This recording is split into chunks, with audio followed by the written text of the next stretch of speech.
Hi guys, this is Tega. I'm here with today's video on why do I pick who I pick versus certain characters. I know that sounds like a mouthful, but essentially I get this question very frequently, so I decided to make a video on it. What you'll be seeing here is essentially my mindset and things that I can do with one character that I can't do with the other. So there are exchanges that I can force with Lancelot versus characters like Zeta or Ferry that I can't do with Percival. And in that same regards, there are exchanges that I can do with Percival versus characters like Zooey and Soriz that I can't do with Lancelot. So this is just to familiarize you guys on who you should expect to see from me if I ever play versus these characters. Now, in the characters that are labeled in the both section, I won't be literally doing anything special. It's just that it's really how I feel. There's nothing specific, there's nothing regarding to the character, it's just like on a whim. And that's usually how I play those matchups like that. Maybe I should pick Percival, maybe I should pick Lancelot. There's really like no concrete reason why. So yeah, enjoy this video. And if you have any questions, let me know. If you have any comments, let me know. Hopefully you learned something new. So let's talk about why I picked Lancelot versus Ferry, shall we? So Lancelot's mobility and his toolset makes it a fair choice for me. Even though this matchup isn't in Lancelot's favor, it's still preferred over Percival. There are a couple of things that make the matchup easier too. The fact that Ferry doesn't have a 5 frame normal is one of them. So this is always something they have to worry about, because they really can't press a button after 5M unless they want to DP and risk it, which still isn't really worth it just to get me off of them. And Lance's toolkit defensively also helps. So, like, I'm pretty sure we've seen this situation before, because, you know, Ferry's 5H is +3 on block. So, if I feel they're going to do this, I can call it out in a sense and punish accordingly. Turbulence also helps, like, dealing with certain shit. Let's say, like, they're trying to control neutral by using EXGG. Lance has options against that too. Alright. So we all know that EXGG tracks. So, like, let's say if they're full screen. Look at that. You just lost EXGG. Oh, I did it too early. Like, it just 5U 4U completely negates it, and now you still have your screen to work with. There are also things like SSBA changing, like, how neutral is changed. I mean, yeah, it changes how the neutral is supposed to be played in a sense, where if they're looking to just whip for whatever reason.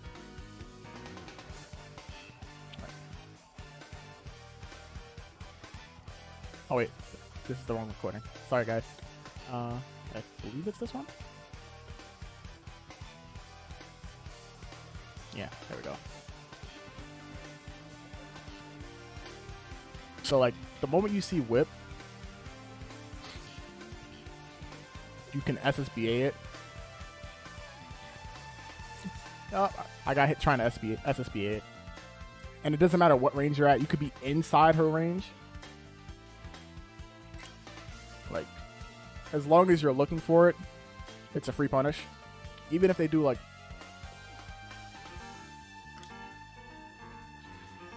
Oh, fuck, I got hit. Damn it.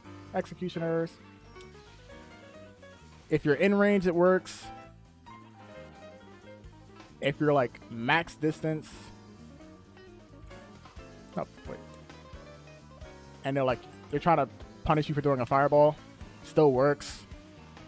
It's like, it has a lot of recovery, so you just get a free punish every time.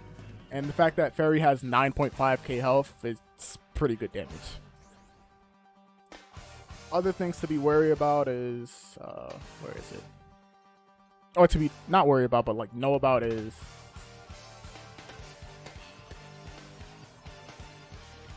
one second. Yeah, I get a free punish. Like, you can make her DP whiff in the corner. which is really good because if you make her with DP whiff, let's take off the cooldown. Like if you make her DP whiff, now she's just forced to take your oppression.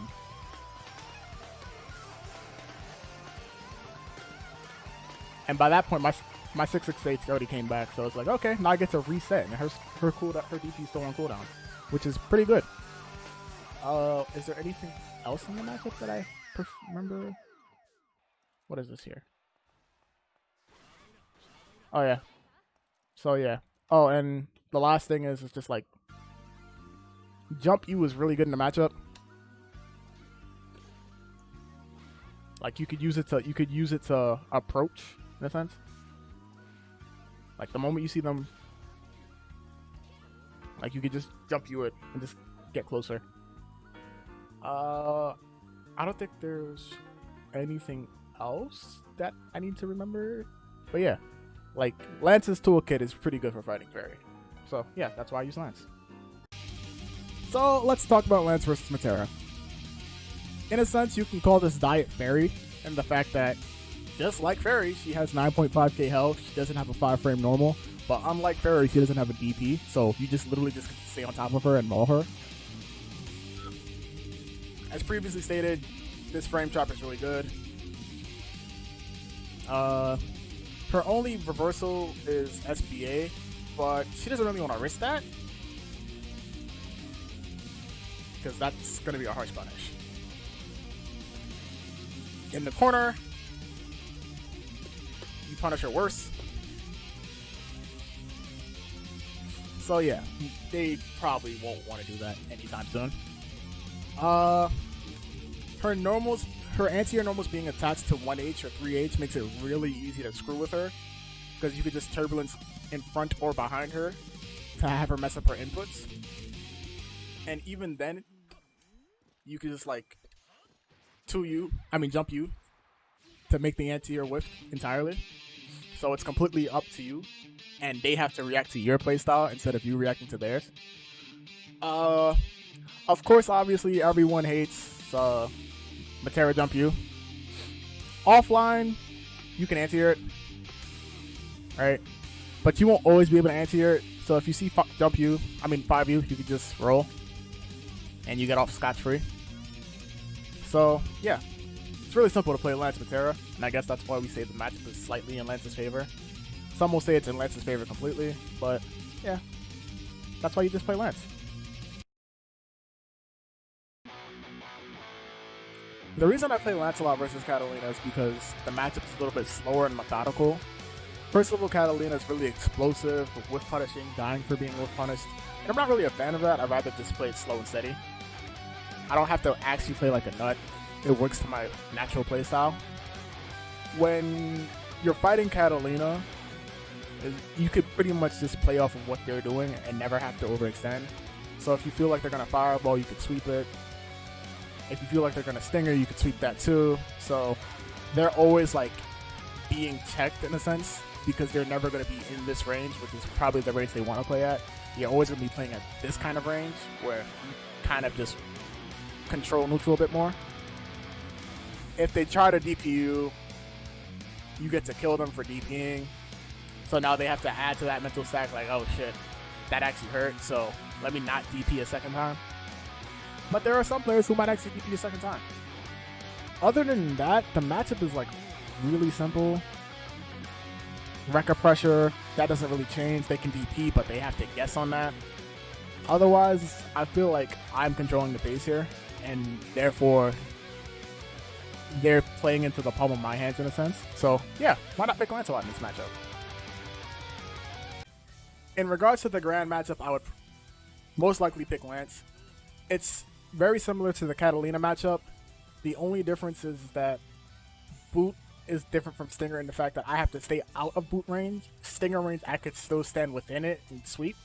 I can't do that with boot. Boot will crush my sweep. Fireballs are treated the exact same way. I could sweep it no matter what range I'm at. But if I know they're trying to boot me, I have to stand a little bit further out in order to punish it. DPs are still treated the same way. Optimal punishes are pretty much the same thing.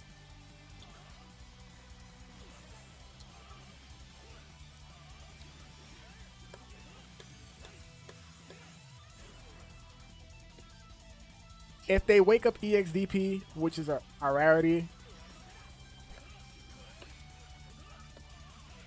you still get a harsh punish if you're not ready for it. But if you are ready for it... Oh, I fucked up.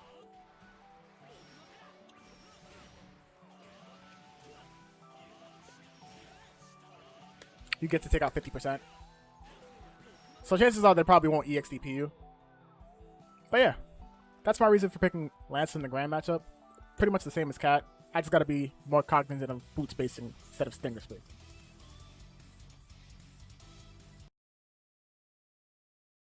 So, versus Zeta, I would pick Lancelot. And that's mostly due to two reasons. One, Percival is a taller character, so Pogo Mix is a little bit harder for me to deal with. Secondly, I could just easily Turbulence out of Pogo Mix to invalidate it anyways. So, why not? Like Vaseraga, this is a bully versus bully matchup, so either it ends up here or it ends up here, and whoever ends up in the corner first is usually better. The thing that makes me want to pick Lancelot a little bit more is the fact that this exists. Right? Spear of Harvest is pretty good, right? But versus Lance, I could always punish it. And even by some chance, like if I don't have EX Blade Impulse, I could still punish it with just raw SSBA because it tracks. So, bullying versus being bullied, EX Turbulence, and Blade Impulse punishing it alongside with SSBA are pretty much the main reasons on why I picked Lancelot versus Zeta. So, versus Vaseraga, I picked both characters, but if your name is Fame96, I specifically only pick Lancelot. Neutral for Lancelot versus Fame is a bit more comfortable for me. It's literally really straightforward. It's either I bully you or you bully me type matchup. And I'm fine with that. So it's literally just down to player decisions. There's really nothing specific like in the matchup that makes this matchup better. But yeah, that's it. I literally just picked Lancelot because it's either I'm going to bully you and you're going to end up in this corner, or you're going to bully me and I'm going to end up in this corner. And one of us is just going to guess until we die. That's pretty much the matchup. Even, but bullying. In regards to Charlotta, I feel like it'd be kinda obvious if you compare Lance's and Percival's toolkit on why I would use Percival. Lance and Charlotta were both playing in each other's ranges, but it's a little bit more riskier for me because she has the DP and I don't. So I constantly have to be worried about like that risk. Percival, on the other hand, I have the range to keep her out. So she's constantly trying to play within my range. So I kind of have an advantage there. Also, I actually have a DP now, so they can't like randomly EX Blanca Ball or Blanca Ball their way in for a knockdown. And me having a DP means a lot, because now I could like check fake pressure like this. So they have to keep everything real in order to prevent themselves from dying. And it also helps that like in situations like this, Percival has like an easy way to check EX Demon Flip and still cash out on damage. And by doing so, I get to reclaim the space that she was trying to use up, and I'll make her play back in my ideal range again, which is kind of full screen. So the fireball, the DP, the range, these are all the reasons that I like Percival in this matchup instead of Lancelot. I play Percival versus Djeeta because of his high damage output and his strong with punish game. Both of these factors make Zeta a bit more honest and neutral because they know what they could potentially lose if Percival actually lands a hit on them.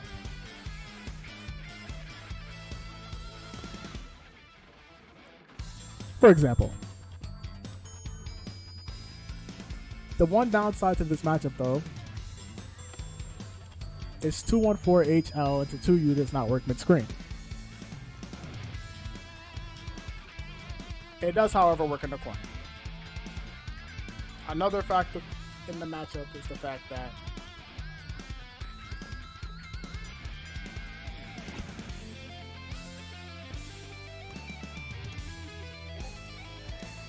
you can punish their fireball with the XDP and get your stocks back up. So now they're left without a fireball, and you have yours still. I picked Percival versus Zooey for two reasons. One, I've been told that this is Zooey's worst matchup. Two, when I was grinding through ranked in Triple S, I fought the same Zooey for 10 days, I think, give or take. Really annoying time. So I ended up learning more about the matchup as Percival than I did with Lancelot, so yeah.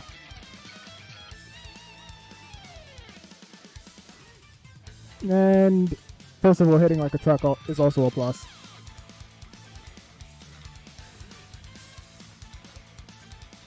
And there's one other thing.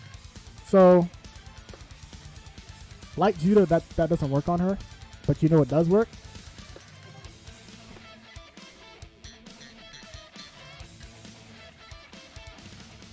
And that actually does more damage than this. So, you know, new B&Bs is always a plus side, especially when they do more damage. So, it's literally for those basic reasons, and they're not even that important, that I picked Percival in this matchup.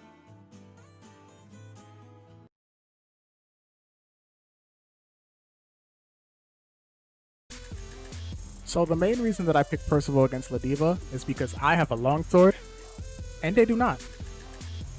And you will be hearing that statement in the near future. What this means is that they are constantly playing at a range that they are uncomfortable at, and I'm always comfortable at this range. It also means that in order for them to get in, they have to take a series of gambles that may or may not pay off. And chances are, it's probably not going to pay off. So they can do EX Headbutt, which I can respond with DP, or they can do like EX Lariat, in which I get the knockdown and I back away and I just have them run the obstacle course all over again. Even by some means, if they manage to secure a knockdown, they still have to guess on whether I'm going to DP, fuzzy mash, or fuzzy jump in order to alleviate myself from their pressure. So all in all, I'm always the one controlling the pace, and that's why I play this matchup. To start things off, I have a longsword, they do not. Sounds familiar, right? The differences between Soriz and Ladiva is that Ladiva can snowball. Soriz really can't do that. It doesn't help that Soriz only has 3+ moves. 22M, 22H, 214H, right? But if he sacrifices 22H, he loses his combo extension for mid-screen and corner versus some characters. And 214H is only +1, I believe, so it's really not that scary. The other thing that you have to be mindful of as a Soriz player, that still makes you lose health. And if you're at the right distance, you can still get punished for it.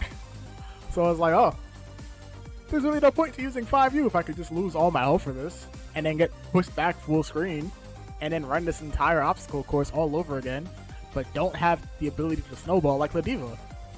So this matchup is truly infuriating, and I've played it on both sides. And if I happen to play you in tournament before this patch hits, just know I'm sorry. Not really, but I'm sorry.